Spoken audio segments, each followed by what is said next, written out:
Kasi ako talaga wala naman akong experience sa trading internationally eh.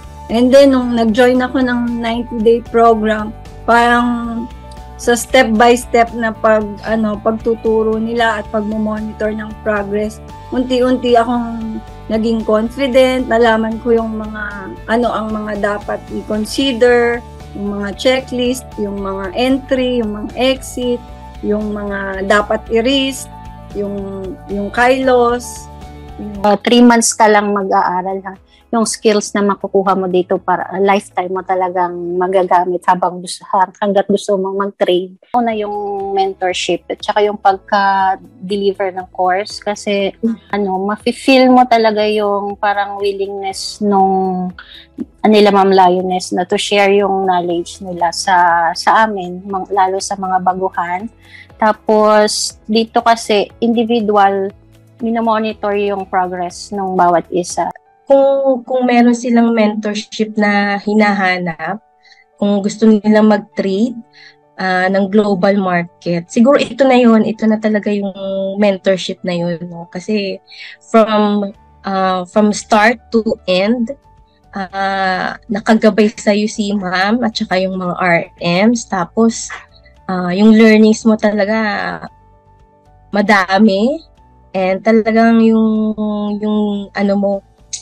discipline and yung emotional toughness mo madedevelop talaga kapag sumali ka dito sa TDSI mentorship.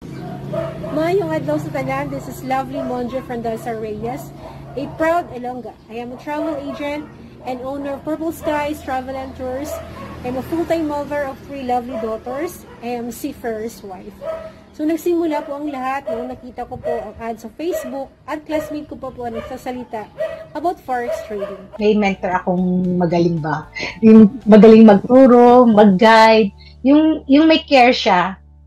May care siya sa mga student niya po. Para siyang nanay, parang gano'n, na talagang gusto niyang mag-progress kami. Hindi lang yung ituturo niya yung strategy, pero gusto niya talagang mag-progress po. Tingin ko, yung first, sa mentorship po kasi ni ma'am, talaga guide ka from zero knowledge sa forex. Talagang ay ganito pala yung forex. Saka slowly siya, hindi ka niya bibiglayin. Hindi ka rin i-hype kasi yung forex kasi, malaki opportunity po talaga.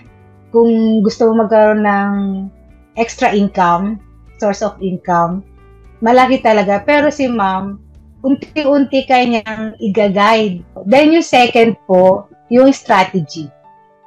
His strategy po, simple lang siya, pero malupit. Kasi hindi siya masyadong magulo. Parang hindi ka masyadong kakabahan. Lalo na pag mahanap mo yung time frame mo, relax ka lang siyang mag-trade. And then, para kang naglalaro, dinadrag mo lang yung stop loss mo, trailing stop. Madali lang siya. Yung huli, yung risk management.